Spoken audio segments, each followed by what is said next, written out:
로마서 6장 말씀은 우리가 지난번에 살펴본 로마서 5장에서 바로 이어지는 말씀입니다. 6장에서 다루고 있는 내용은 예수 그리스도의 십자가 죽음과 부활의 의미가 무엇인지 우리에게 알려주고, 예수님의 십자가 죽음과 그분의 부활에 동참한 우리에게 어떤 놀라운 일이 일어났는지를 보여주는 말씀입니다. 로마서 6장 1절과 2절에서는 처음 시작하면서 죄와 은혜에 대해서 다루고 있습니다. 죄는 사람이 짓습니다. 은혜는 하나님께서 죄인들에게 베풀어 주십니다. 그 죄와 은혜의 관계에 대해서 다루고 있는데, 1절에서 바로 이 편지를 읽는 로마 교회 성도들에게 도전하는 말씀을 하고 있습니다. 그런즉 우리가 무슨 말을 하리요? 은혜가 넘치게 하려고 우리가 죄 가운데 거하겠느냐? 은혜를 많이 받으려고 우리가 죄 가운데 거할 수 있느냐 하는 겁니다. 이것은 로마서 5장 20절에서 이어지는 말씀입니다. 20절에서 뭐라고 했습니까? 또한 율법이 들어온 것은 범죄가 넘치게 하려 함이거니와 죄가 넘친 곳에 은혜가 더욱더 넘쳤나니. 그렇게 한 이유는 우리가 생명 안에서 예수 그리스도 우리 주로 말미암아 영원한 생명에 이르도록 하기 위해서 하나님이 우리에게 죄사함의 은혜를 주셨다는 이야기입니다. 20절 말씀, 죄가 넘친 곳에 은혜가 더 넘쳤다고 했습니다. 율법이 왜 들어오게 되었느냐?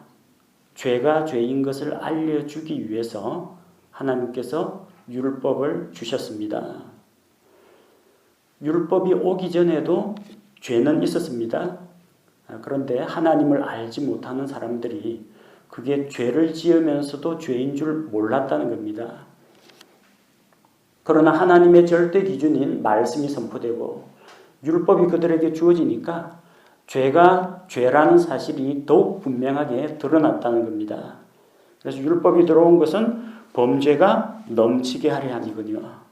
율법을 주신 이유는 온 세상이 무법천지가 되라고 주신 것이 아니고요. 죄가 넘쳤다는 말은 전에 죄 안 짓던 사람들이 율법을 받고 나서부터 죄를 더 많이 지었다, 그런 의미가 아닙니다.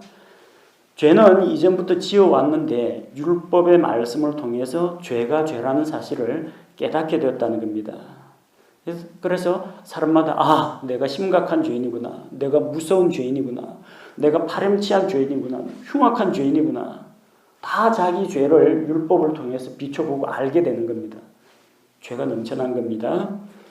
그런데 바로 그렇게 죄가 넘친 곳에 은혜가 더욱더 넘쳤다고 했습니다. 그럼 죄를 많이 지어야만 은혜를 많이 받겠습니까? 은혜를 넘치게 받기 위해서는 죄를 열심히 지어야 하느냐, 그 말입니다. 죄를 많이 지은 사람은 용서받을 때 남들보다 용서를 더 많이 받습니다. 누가복음 7장 36절에서 48절에 그 빚진 자의 비유가 나옵니다. 어떤 사람은 500데나리온의 빚을 졌는데 용서를 받았습니다. 탕감을 받았습니다. 그런데 50데나리온의 빚을 진 사람이 있습니다. 10분의 1밖에 안 됩니다. 그 사람도 탕감을 받았습니다. 만약 주인이 두 사람 다 빚을 탕감해 줬다면 누가 그를 더 사랑하겠느냐, 누가 그 주인을 더 사랑하겠느냐 하는 겁니다. 500데나리온이면요, 한 데나리온이 장정 한 명이 노동시장에 나가서 하루 종일 일해가지고 벌어들일 수 있는 일당입니다. 요새 공사장 가면 한 일당 10만 원에서 15만 원 줍니다. 500데나리온. 500일 동안 쉬지 않고 일해야 겨우 벌 수 있는 돈입니다. 반면에 50데나리온, 500데나리온의 10분의 1밖에 안 됩니다. 뭐 50데나리온 빚진 자는 뭐 내가 노력해서 열심히 일해서 갚을 생각을 했을지도 모릅니다. 근데 500데나리온 빚진 사람은 앞이 깜깜합니다. 그런데 용서받았습니다. 누가 더 큰 용서를 받고 누가 더 감사하겠느냐? 뭐 어렵게 생각할 거 없습니다. 많이 탕감받은 자가 더 많이 감사하기 마련입니다. 하나님께 죄를 많이 용서받은 사람은 그만큼 더 많이 감사하고 더 많이 하나님을 사랑하게 된다는 이야기입니다.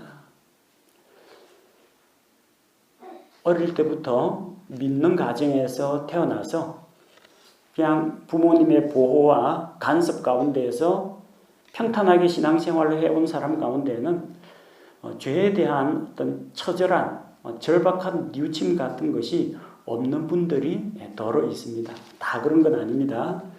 근데 어릴 때 워낙 신앙의 가문에서 태어나가지고 보호받고 경건하고 거룩하게 사는 그 환경 가운데 있다 보니까 자기가 착한 줄로 알고 자기는 죄가 없는 줄로 알고 있는 사람이 있다는 겁니다. 이렇게 자연스럽게 믿은 사람에게는 어떤 하나님에 대한 어떤 간절함이라든지 이런 것이 좀 부족할 수가 있습니다.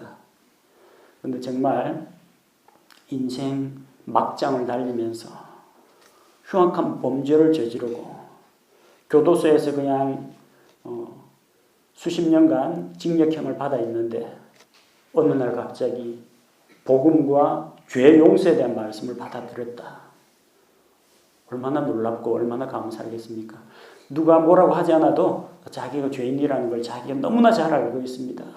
그리고 그 죄에 대해서 죄값을 치르고 있습니다. 그런데 죄 용서가 선포가 됐어요. 얼마나 감사하겠습니까? 많이 용서받은 자는 많이 감사하고 주님을 더 많이 사랑하게 됩니다. 그래서 옛날에 저기 60년대, 70년대 보면은 살인자, 조직폭력배, 깡패 이거 하다가 어느 날 갑자기 복음을 통해서 회심하고 돌아온 사람 정말 무섭습니다. 인생이 180도 바뀌었습니다. 복음에 헌신하고 뜨겁게 주님을 사랑하고 열렬한 주님의 증인이 되는 것을 볼 수가 있습니다. 그런 사람 되기 위해서는 죄 많이 지어야 하느냐? 아닙니다. 굳이 그렇게 죄 많이 안 짓더라도 말씀에 나 자신을 비춰보면 내가 그 살인 강도보다 더 흉악한 죄인이라는 걸 깨닫게 됩니다. 은혜를 많이 받으려고 죄를 더 많이 지어야 하느냐? 성경에 답이 나오죠. 은혜가 넘치게 하려고 우리가 죄 가운데 거하겠느냐? 2절 결코 그럴 수 없느니라 아니란 이야기입니다. 새로운 정부가 들어설 때마다 빚진 사람들을 구제해주는 그런 프로그램이 있습니다. 이건 뭐 어느 정권 하에서나 다 있었습니다. 이전에 노무현 전 대통령 때도 이명박 전 대통령 때도 박근혜 전 대통령 때도 이번 문재인 대통령 때도 마찬가지입니다. 그 신용회복 프로그램이라고 해서 감당치 못할 빚을 진 사람의 빚을 탕감하거나 일부 면제해주는 그런 프로그램들이 있습니다. 정부와 금융기관에서 또 힘을 모아가지고 그런 복지 프로그램을 만들었습니다. 그래서 개인적으로 빚진 것을 정부에서 탕감을 해주거나 갚아야 할 빚의 어떤 이자는 빼고 원금만 갚게 하거나 아니면 성실하게 갚으면은 금융권에서 그 갚아야 할 돈을 깎아주는 그런 일들이 있습니다. 그래서 개인 신용 회복 프로그램 그런 것들을 하는데 그런 대책이 발표되면 꼭 억울해하는 사람이 있습니다. 200만 원은 안 된다고 하네. 1,500만 원은 넘어야 된다고 하네. 억울하다. 이럴 줄 알았으면 한 2천만 원 좀 빚질 걸. 억울해하는 사람들이 있습니다. 빚을 왜 집니까? 자신에게도 가족에게도 사회에도 부담을 주는 겁니다. 갚을 수 있을 만큼만 빚을 지면 됩니다. 대출은 자기가 감당할 수 있는 범위 안에서 해야 됩니다. 근데 개인의 어떤 사치와 향락을 위해서 이거 건드리고 저거 건드리고 막 돈을 물 쓰듯이 하다가 빚에 쪼들리게 되면요, 인생 망가집니다. 만약 그런 신용 회복 프로그램이 없으면 어떻게 됩니까? 일생 빚 갚다가 끝나버립니다. 자신과 가족에게 큰 불행입니다. 빚 지는 거 결코 좋은 거 아닙니다. 내가 좀 더 돈을 많이 빌려가지고 좀 더 많은 빚을 질 걸 그렇게 생각하지 마십시오. 더군다나 그게 어떤 금전적인 이 신용 문제, 빚 문제, 그게 아니라 죄의 문제라면 그만큼 더 심각합니다. 하나님의 용서를 기대하고 죄를 마구 짓는다는 것은 하나님의 은혜를 모독하는 것입니다. 예수님 믿으면 무슨 죄든지 다 용서해 준다고 했는데 저 일단 믿고 죄에 대한 사면 프로그램, 하나님 앞에서 회복 프로그램, 그걸 믿고 구원받았습니다. 이제는 무슨 짓을 저질러도 지옥은 최소한 안 가겠다. 마음껏 죄를 짓자. 이것은 어리석은 사람의 어리석은 생각이라는 겁니다. 왜 그렇습니까? 죄에 대하여 죽은 우리가 어찌 그 가운데서 더 살리요? 예수님을 믿고 구원받은 사람은 죄에 대하여 죽은 자라는 겁니다. 죄는 안 죽습니다. 죄에 대하여 내가 죽는 겁니다. 우리가 어떻게 구원을 받았느냐? 죄의 삭은 사망입니다. 그 삭을 지불해야 돼요. 근데 내가 내 생명을 버리고 죄에 대한 대가를 내가 치르겠다고 하면은 이 몸이 죽은 다음에 지옥에 떨어져서 영원토록 형벌을 받을 수밖에 없습니다. 하나님의 방법은 무엇입니까? 자기 아들 예수 그리스도가 아무 죄 없는 의로운 분으로서 온 세상 사람들의 죄를 대신 담당하고 십자가에서 죽는 것입니다. 바로 그때 예수님께서 십자가에 달려 죽으실 때 내가 그분과 함께 달려 죽는 겁니다.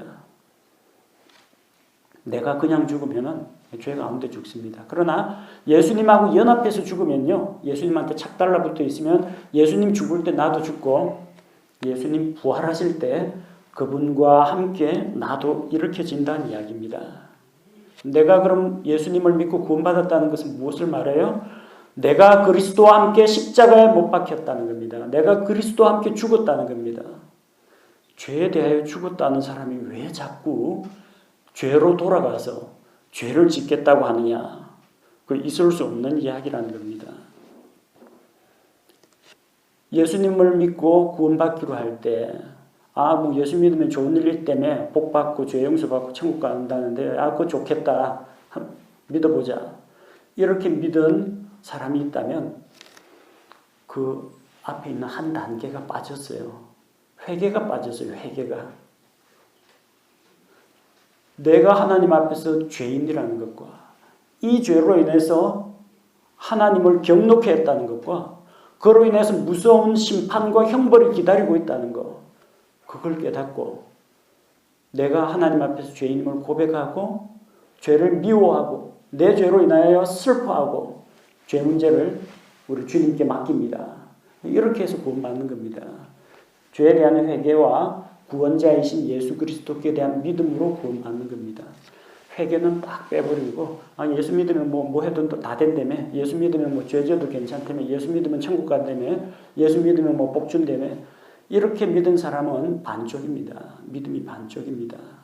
그런 사람들은 자주 죄에 걸려 넘어집니다. 뭐가 빠졌어요? 회개가 빠졌어요.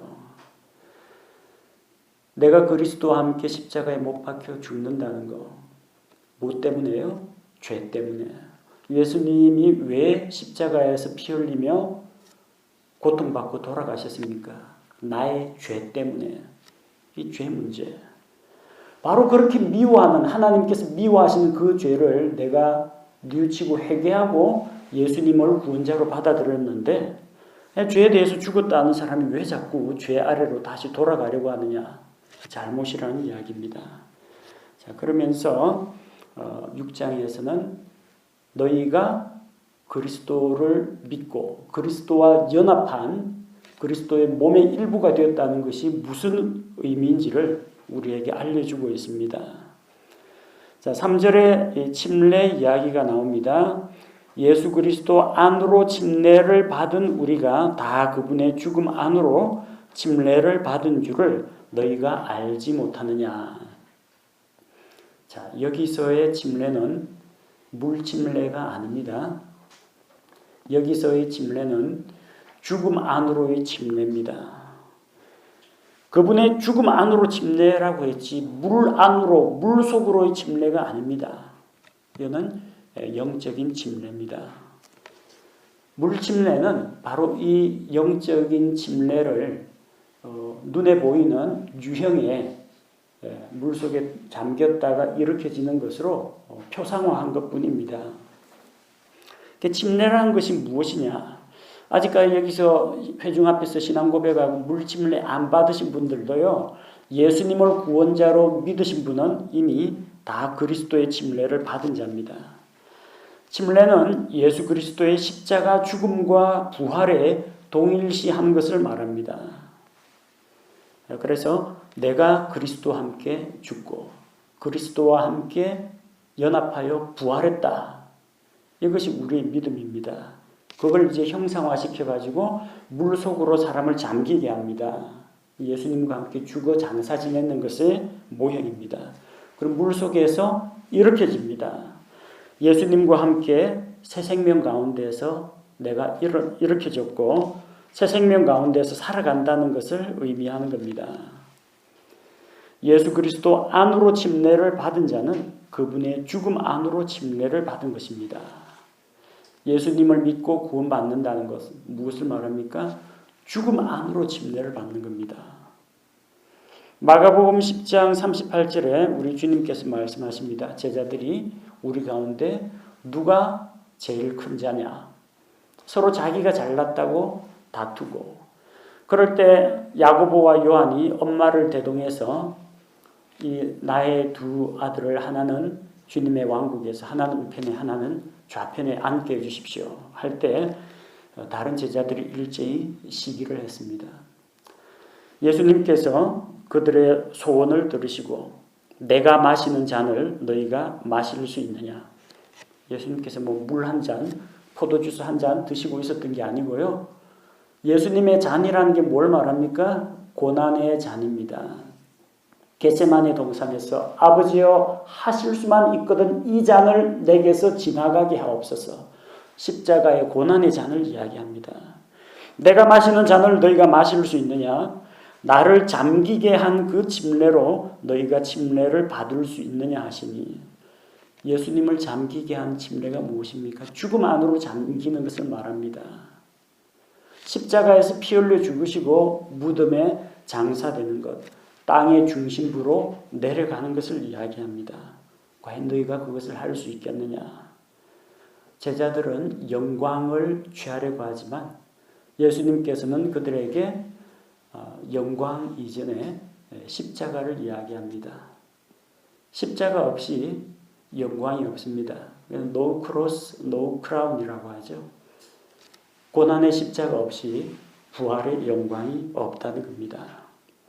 예수님은 죽음 안으로 침례를 받으셨습니다. 예수님이 우리 대신하여 죽으심으로 우리 죄의 삭은 사망이요. 사망을 우리 대신 지불하셨어요. 그래서 우리는 예수님의 십자가 죽음에 연합함으로써 죄에 대하여 죽은 자가 되었다는 겁니다. 4절과 5절에 우리가 예수님의 죽음에 연합한 자라는 것을 보여줍니다. 그러므로 우리가 죽음 안으로 침례를 받아 그분과 함께 묻혔나니 이것은 그리스도께서 아버지의 영광을 힘입어 죽은 자들로부터 일으켜진 것 같이 우리도 생명의 새로움 속에서 걷게 하려 함이라고 했습니다. 자, 우리는 예수님의 죽음에 연합한 자들입니다.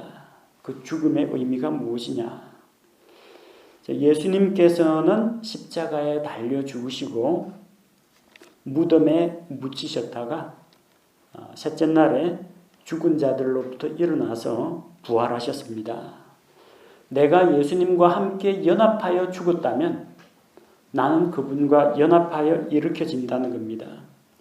믿는 자들도 죽음 안으로 침례를 받아서 예수님과 함께 묻혔다가 예수님과 함께 일으켜져서 이제는 하나님의 자녀로 새 생명 가운데에서 살아간다는 겁니다. 자, 죽음 안으로 침례를 받은 자는 그분과 함께 묻힌 자입니다. 4절에 나온 것처럼 우리는 죽음 안으로 침례를 받아 그분과 함께 묻혔나니라고 되어 있죠. 4절에 묻혔나니라고 되어 있고요. 5절에는 만일 우리가 그분의 죽음과 같은 모양으로 함께 심겼으면, 두 개 똑같습니다. 묻히는 거하고 심기는 거하고 짝을 이루고 있습니다. 여러분 봄이 되면 꽃씨를 심죠. 모종삽으로 땅을 파고 씨를 묻습니다. 씨가 땅에 묻혔습니다. 그래서 그 씨는 이제 씨앗으로의 생명이 끝나고 껍질을 깨고 그 안에 감춰진 새로운 생명, 새로운 모습으로 거기서 새싹이 나오고 떡잎이 벌어지고 뿌리가 아래쪽으로 내리고 가지가 뻗어나가고 이전에 있던 씨앗하고는 다른 모양으로 어떤 새로운 생명으로 다시 태어나게 됩니다. 그게 묻힌 겁니다. 5절에서 우리는 예수님의 죽음과 같은 모양으로 함께 심겼다고 했습니다. 자, 씨앗은 사람에 의해 흙에 묻힙니다. 씨앗 입장에서는 묻혔다고 하는 겁니다. 사람 입장에서는 씨앗을 심었다고 합니다. 두 개가 결국은 똑같은 이야기입니다. 씨앗을 심으면 그 안에서 씨앗과는 다른 씨앗 속에 있던 그 새 생명이 움터가지고 식물이 자랍니다. 그 나중에 거기에서 열매가 맺힙니다. 꽃이 피고 열매가 맺힙니다. 우리가 죽어서 몸을 땅에 묻으면 부활의 몸을 거두게 된다는 겁니다. 씨앗을 심으면 거기서 새로운 생명이 돋아나는 것처럼 우리가 죽어서 몸을 땅에 묻으면 부활의 몸을 거둡니다. 장례라는 것이 바로 그런 의미입니다. 믿지 않는 자들에게 장례라는 것은 한 생명을 저 세상으로 떠나보내는 것이고 이제는 다시 만날 수 없는 영원한 이별, 연결식을 하는 것이지만 우리에게는 그게 아니라 이 땅에서 사용하던 이 껍질, 육신을 땅에 묻고 더 좋은 몸, 영광스럽고 거룩하고 변치 않는 그 부활의 몸을 얻기를 기다리는 첫 출발점이 장례식입니다. 고린도전서 15장 42절에서 44절에 본성에 속한 몸으로 뿌려지고, 이 뿌린다는 씨 뿌리는 걸 이야기합니다. 그래서 묻혔다, 심겼다, 씨앗으로 뿌려졌다 똑같은 겁니다. 본성에 속한 몸으로, 아담의 본성에 속한 몸으로 뿌려지고 영에 속한 그리스도의 사람, 영에 속한 몸으로 일으켜진다고 했습니다. 날 때는 전부 아담의 자손으로 태어납니다. 그러나 믿고 구원받은 사람은 로마서 5장에서 우리가 본 것처럼 아담 종족이 아니라 예수 그리스도 계열에 속한 자입니다. 본성에 속한 아담의 몸은 땅에 묻히고 그리스도께 속한 그 몸은 주님 다시 오실 때 영광스러운 부활로 우리가 부활의 몸으로 참여하게 됩니다. 그래서 5절에서 이야기한 바가 무엇입니까? 우리가 주님과 함께 심기려면 어떻게 돼요? 십자가에서 죽어야 무덤에 장사되어 심깁니다. 우리가 주님과 함께 심겼으면 그분의 부활과 같은 모양으로 일으켜질 것이라고 했습니다. 죽음은 끝이 아닙니다.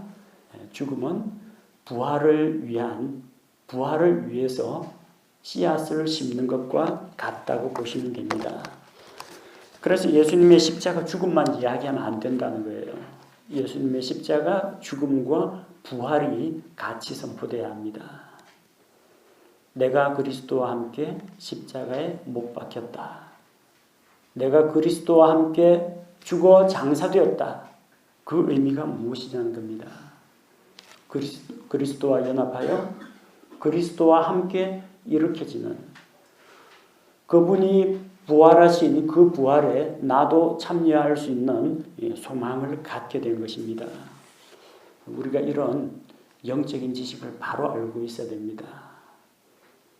회개가 무엇인지 모르고 믿음이 무엇인지 모르고 그냥 복음을 수박겉 핥기식으로만 대충 들어가지고 뭐 교회 다니고 기독교 신자 되면은 뭐 좋은 일 많다더라, 복 준다더라, 잘 된다더라, 만사 형통한다더라.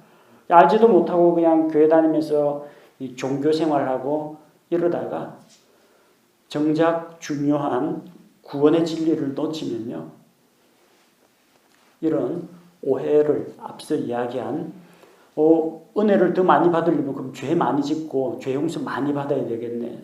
이런 엉뚱한 이야기 하는 사람이 나온다는 겁니다. 영적 분별력, 영적 지식을 바르게 가져야 합니다.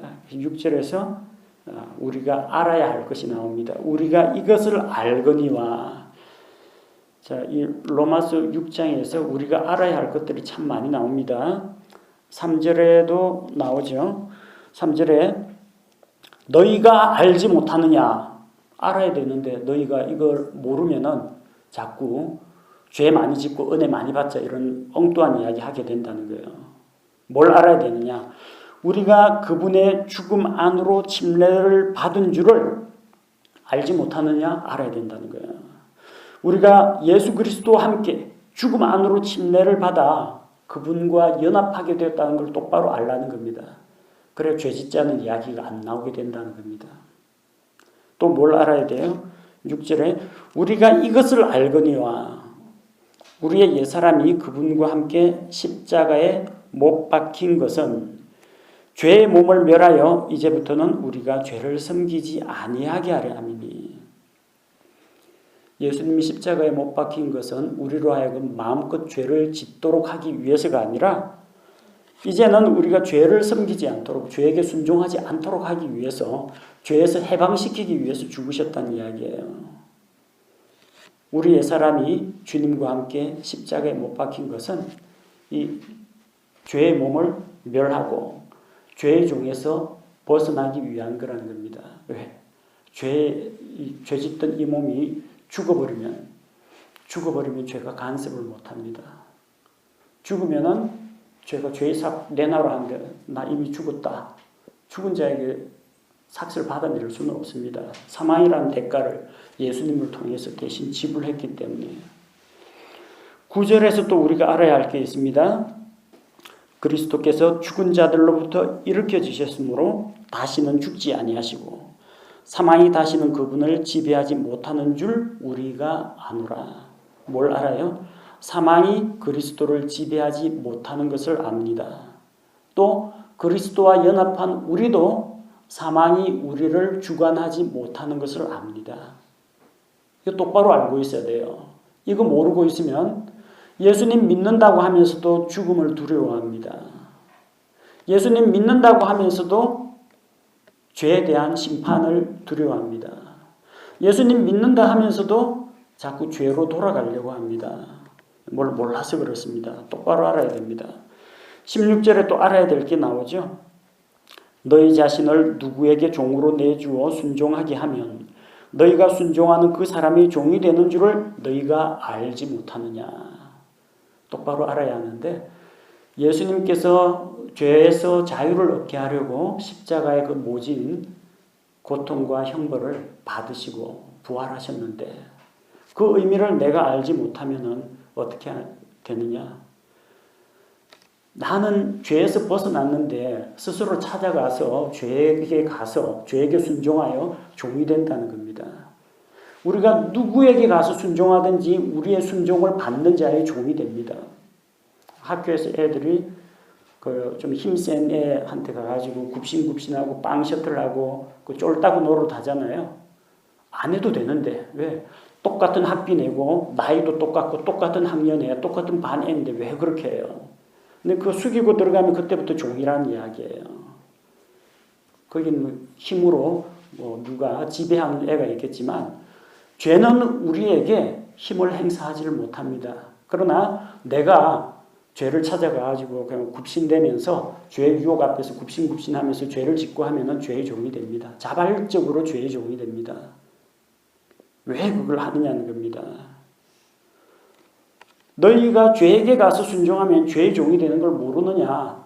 너희는 죄의 종에서 벗어났는데 왜 가서 또 종노릇하러 또다시 들어가느냐는 겁니다. 몰라서 그래요. 우리가 누구에게 순종하든지 순종하는 대상의 종이 된다는 거 이거 알고 있어야 됩니다. 그래서 7절에서는 죄와 너희 사이에는 이제 관계가 끊어졌다. 이걸 보여줍니다. 죽음과 죄로부터의 해방. 죽음으로써 죄에게서 벗어날 수가 있습니다. 죽은 자는 죄로부터 해방되었느니라. 7절에서 죽은 자는 죄로부터 해방되었다고 했습니다. 사람이 죽으면 모든 관계가 단절됩니다. 권리와 의무 관계가 다 소멸됩니다. 죽은 사람이 국가에 세금을 내야 할 의무가 있습니까? 없습니다. 죽은 사람 보고 저 국방의 의무를 감당하기 위해서 며칠까지 군대에 입소하시오. 그런 거 안 합니다. 죽은 사람이 나 죽었는데 전에 받던 연금 계속 주시오. 죽은 사람한테 연금 안 나옵니다. 권리 없습니다. 나 죽었는데 내후년에 저기 선거 때 한 표 행사할 수 있게 투표권 주시오. 죽은 사람한테는 안 줍니다. 죽으면 권리고 의무고 다 소멸됩니다. 채권과 채무도 없습니다. 빚 갚다가 죽어버렸어요. 채무자가 죽어버렸어요. 누구한테 받습니까? 요즘은 뭐 연대보증 그런 것도 못하게 돼 있고 가족들한테 억지로 강제 추심하는 거 금지되어 있습니다. 돈을 돌려받지 못합니다. 채무관계도 소멸됩니다. 행복하게 부부가 잘 살고 있는데 배우자 중에서 한 사람이 죽었다. 결혼 언약의 유효기간이 언제까지입니까? 죽음이 두 사람을 갈라놓을 때까지입니다. 죽고 나면 혼인관계가 소멸됩니다. 남아있는 사람은 호랍이든지 과부가 돼가지고 혼자 살고 싶으면 혼자 살 수도 있고 재혼을 하더라도 누가 뭐라고 하는 사람이 없습니다. 합법적입니다. 결혼 생활하면서 다른 사람하고 또 뭐 사귄다든지 뭐 이중 결혼 생활을 하면은 이거는 일반 세상법으로도 처벌받습니다. 그러나 이미 배우자가 죽어가지고 저기 무덤에 묻혔는데 혼인관계가 소멸된다면은 독신으로 살건 재혼을 하건 아무런 문제가 안 됩니다. 죽으면 친구관계가 끝납니다. 법도 사람이 죽으면은 법이 어떻게 하지를 못합니다. 사법기관에 의해서 수사를 받던 경제인 자살한 사람이 있습니다. 자살하고 나면은 수사 안 합니다.